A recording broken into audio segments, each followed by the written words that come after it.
I'm gonna meet Dan from Acme Home Exteriors out here and look at what his process is like for a roof tune-up. Hey, Dan! Oh, hey, Isabel. Hey, good to see you. Well, show me what you got today. Sure.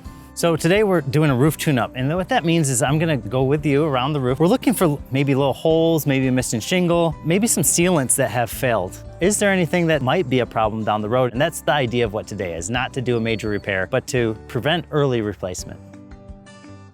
One thing I'm looking at on roofs is the flashing. It tends to be where the leaks happen the most. If you look there, you can actually see into the attic.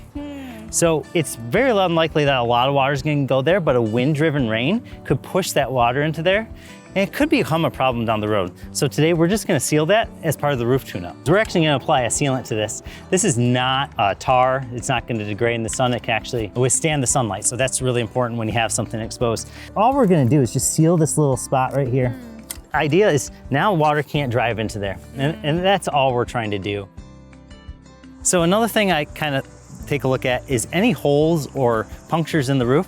And one really common thing are nail pops. And that's when a nail is sticking up a little bit and it pokes itself through the shingle. You give that 10 years, that will rust out and it'll create a little hole in your roof. So how do you fix that? I'll actually just lift up the shingle. Okay. We'll pound down or remove that nail, and we'll seal up that little hole. This roof tune-up service from Acme is amazing, but the question remains, when is it time to replace your roof? We're looking at the granules of the shingle, and what happens is these granules over time start to fall off. And you can see if I wipe it down, a couple of granules fall, and then the shingle itself starts decaying and eventually fails. The more granule loss, the sooner your roof may need to be replaced.